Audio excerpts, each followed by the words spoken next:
بحکم اللہ نساء کے لیے پروگرام آپ کی خدمت میں لے کے حاضر ہوئے ہیں۔ آج انشاءاللہ سورہ نساء کی آیت نمبر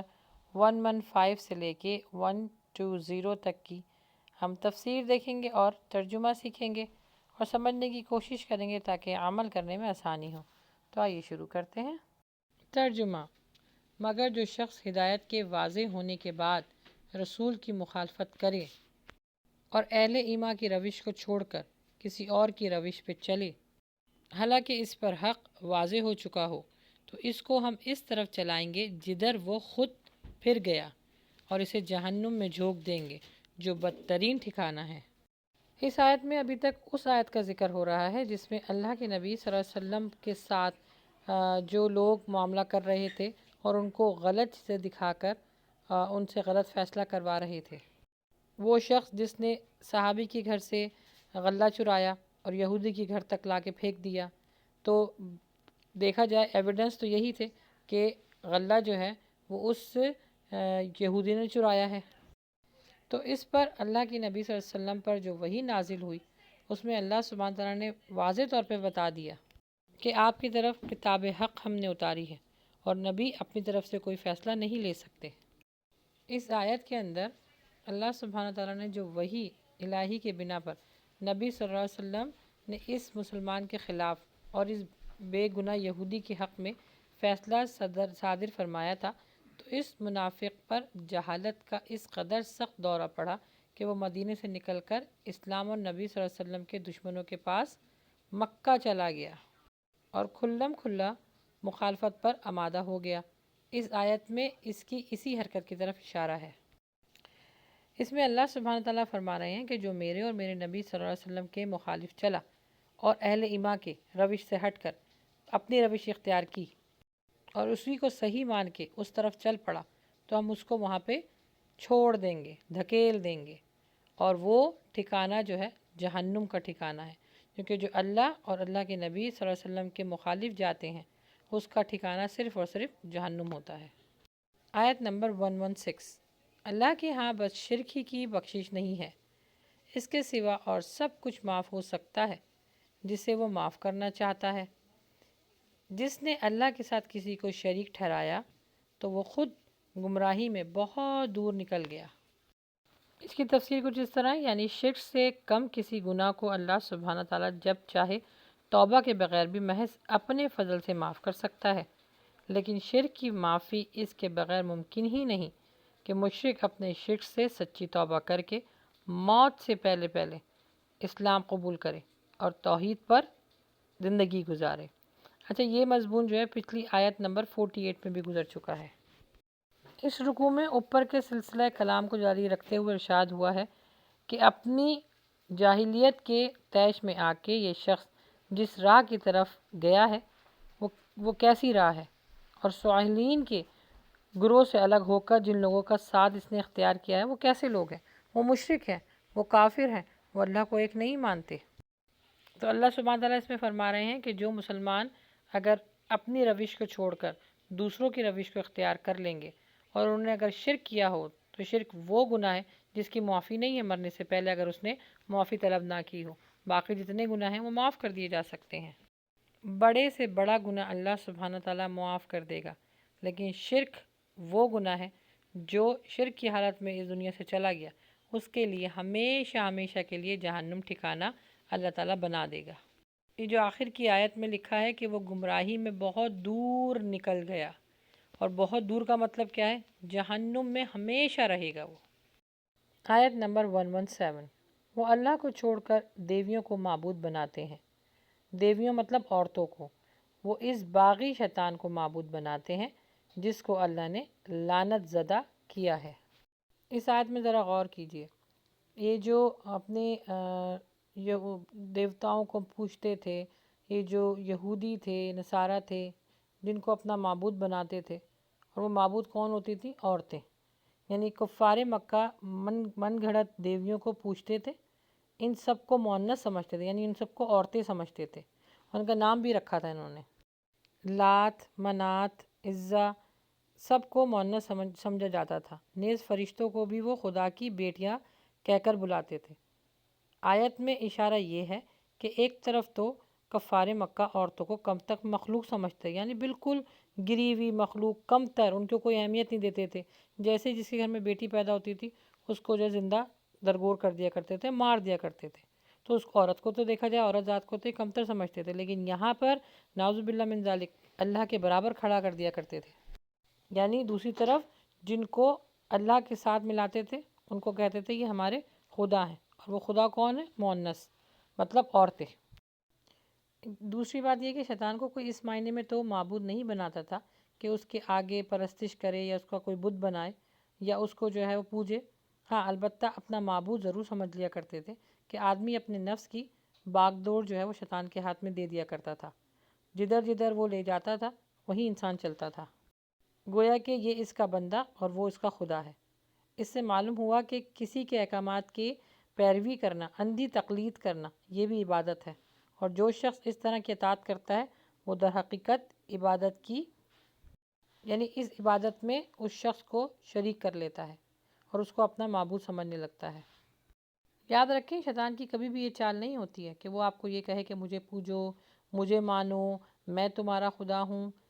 شیطان کی ہمیشہ چالیں یہ ہوتی ہیں کہ وہ آپ کے ذہن میں وسوسے ڈالتا ہے، اور وہ وسوسے جو آپ کے دل کو بے چین کر دے، آپ کی عبادتوں میں خلل پیدا کر دے۔ اسی لیے اللہ سبحانہ تعالیٰ نے فرمایا ہے جو شیطان کا ساتھ دیتے ہیں اور شیطان کے اوپر اللہ سبحانہ تعالیٰ کی لعنت ہوتی ہے۔ آیت نمبر 118 دیکھیں، یہاں پر اللہ سبحانہ تعالیٰ اور شیطان کا جو مکالمہ تھا وہ آ رہا ہے کہ شیطان نے کس طرح اللہ سبحانہ تعالیٰ سے اس چیز کی مہلت لی ہے کہ میں تیرے بندوں کے ساتھ کیا کروں گا۔ ترجمہ ہے کہ وہ اس شیطان کی اطاعت کر رہے ہیں جس نے اللہ سے کہا تھا کہ میں تیرے بندوں سے ایک مقررہ حصہ لے کر ہی رہوں گا۔ اللہ اکبر، یہ آیت بڑی غور و فکر کرنے والی ہے، اور اس کو پڑھ کر سن کر انسان اپنے معاملات کو درست کر سکتا ہے کہ شیطان نے کس طرح اللہ سبحانہ تعالیٰ سے اس چیز کی مہلت بھی لی اور وعدہ بھی کیا، اور وعدہ یہ لیا کہ میں تیرے بندوں کو رہتی دنیا تک بہکاتا رہوں گا، یعنی ان کے اوقات میں، ان کی محنت میں، ان کی کوششوں میں، ان کی قوت میں، ان کی قابلیتوں میں، ان کے مال، ان کی اولاد، ان کے نفس میں اپنا حصہ ڈالوں گا، اور ان کو ایسے فریب میں ڈالوں گا کہ یہ ایسی چیزوں پر چلیں گے اور اپنے سارے معاملات میری راہ میں صرف کر دیں گے۔ اللہ اکبر۔ دیکھیں نا، ہم اپنا اگر محاسبہ کریں تو ہمارے حالات تو یہی ہے نا کہ ہمارے ذہنوں میں جو وسوسے آتے ہیں ہم یہ سوچتے بھی نہیں کہ کہاں سے آ رہے ہیں، کیسے آ رہے ہیں، کس طرح جھٹکنا ہے۔ شیطان یہاں پہ کہہ رہا ہے کہ میں اسے فریب میں ڈالوں گا۔ دیکھیں شیطان آپ سے کبھی بھی، آپ کے دل کی آواز میں کبھی بھی یہ نہیں آئے گا کہ اللہ کو نہ مانو یا اللہ کے ساتھ کسی کو شریک کرو، نہیں، کیونکہ اس کو معلوم ہے کہ مسلمانوں کا یہ عقیدہ بہت پکا ہے۔ لیکن وہ کس طرح آپ کو وسوسے ڈالتا ہے؟ آپ کی عبادتوں میں، آپ کے مال میں، کہ میں کم کر کے دوں، میں زکوٰۃ نہ دوں، میں خیرات نہ کروں، میں اولاد کی تربیت نہ کروں، میں گناہوں پر کسی کو منع نہ کروں، میں خود کو اپنے آپ کو نہ روک سکوں، اپنے نفس پر قابو نہیں ہو سکتا، کسی کو ہم دین کی دعوت نہیں دے سکتے۔ اللہ سبحانہ تعالیٰ نے فرمایا ہے کہ نیکی میں ایک دوسرے کا ساتھ دو، ہم نہیں دیتے۔ برائی سے ایک دوسرے کو روکو، ہم برائی دیکھ کے سوچتے ہیں یہ اس کا اور اس کے اللہ کا معاملہ، چھوڑ دیتے ہیں اس کو اس کے حال پر۔ خاص طور پہ شکلیں بگاڑنے پر اللہ سبحانہ تعالیٰ سے شیطان نے مہلت لی تھی کہ روز محشر تک تیرے بندوں کی شکلوں کو بگاڑنے میں میں ان کا ساتھ دوں گا، ان کو بہکاؤں گا۔ اور آپ دیکھیں عورتیں آئیبرو بناتی ہیں، آئیبروز بنواتی ہیں، جس نے آئیبرو بنوائیں اور بنائیں ان دونوں پر اللہ سبحانہ تعالیٰ کی لعنت ہے، ایسی عورتوں کے اوپر۔ تو بچیں اس فریب زدہ شیطان کے وسوسوں سے اور حربوں سے۔ اب دیکھیں یہاں پر اس آیت میں 119 آیت میں یعنی 119 پر اللہ سبحانہ تعالیٰ سے کس طرح اور کتنی ڈٹائی کے ساتھ شیطان جو ہے باتیں کر رہا ہے کہ میں انہیں بہکاؤں گا، میں انہیں آرزوؤں میں الجھا دوں گا، میں انہیں حکم دوں گا اور وہ میرے حکم سے جانوروں کے کان پھاڑیں گے، اور میں انہیں حکم دوں گا وہ میرے حکم سے خدائی ساخت میں رد و بدل کریں گے۔ اس شیطان کو جس نے اللہ کے بجائے اپنے ولی اور سرپرست بنا لیا، وہ بہت بڑے نقصان میں ہے۔ یہاں پر شیطان بتا رہا ہے کہ کس کس طریقے سے انسان کے دلوں میں وسوسے ڈالے گا، ان کو اس آرزو اور خواہش میں ڈال دے گا کہ انسان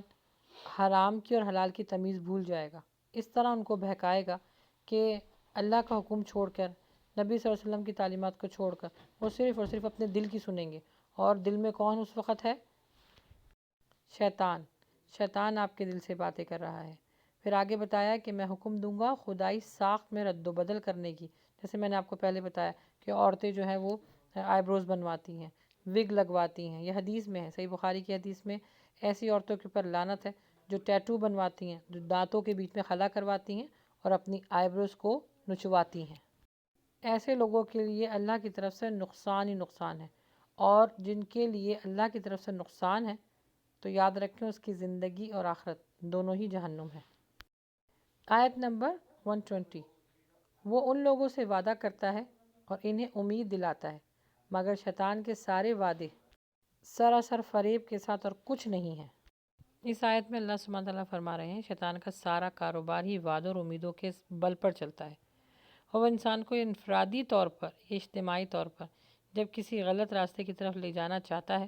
تو اس کے آگے ایک سبز باغ پیش کر دیتا ہے، بہت اچھی اچھی باتیں، یعنی یہ کہہ لیجئے ایک بری چیز اچھے کپڑے میں لپیٹ کے آپ کو دکھاتا ہے۔ کسی کو انفرادی لطف اور لذت اور کامیابی امید، کسی کو قوم کی سربلندگی کی توقع، کسی کو انسان کی فلاح بہبود کا یقین، کسی کو صدقہ خیرات دلانے کا یقین اطمینان، کسی کو یہ بھروسہ کہ خدا تو ہے ہی نہیں، نہ آخرت ہے، بس مر کے چلے جانا، مٹی ہو جانا، اور کسی کو یہ تسلی کہ آخرت تو ہے لیکن وہاں پہ کوئی گرفت نہیں ہے، کوئی کسی کی پکڑ نہیں ہے، کچھ بھی زندگی میں کر لو وہاں پہ کسی کے صدقے بچ ہی جائیں گے، کوئی بچا ہی لے گا۔ یعنی جو وعدہ اور جو توقع اس کو شیطان کی طرف سے ملتا ہے اسی میں وہ پھنس جاتا ہے اور ساری زندگی وہ انسان اسی میں گزارتا ہے۔ یوں کہہ لیجئے کہ جو انسان سوچتا ہے پھر شیطان اس کو اسی چیز میں پھنسا دیتا ہے۔ یعنی شیطان کبھی کافروں کے پاس جا کے یہ نہیں کہے گا کہ تم مفتی بن جاؤ، یا مسلمانوں کے دل میں کبھی بھی یہ خیال نہیں آئے گا کہ میں اللہ کو چھوڑ کے کسی اور کی عبادت کروں، نہیں، جو جس طرح توقع رکھتا ہے، جو جس طرح سوچتا ہے وہ اسی پہ وار کرتا ہے۔ یعنی بڑوں کی ایک بڑی اچھی بات ہے کہ مفتی کا شیطان بھی مفتی ہوتا ہے، یعنی اس کے ذہن میں وہی وسوسے اور خیالات آتے ہیں جو انسان سوچتا ہے۔ لیکن یہاں پر اللہ سبحانہ تعالیٰ نے ایک وعدہ بھی کیا ہے اور بڑے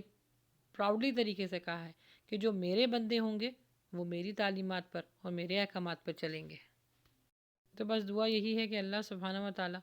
ہمیں نیک راہ دکھا اور شیطان کے شر سے بچائے، آمین۔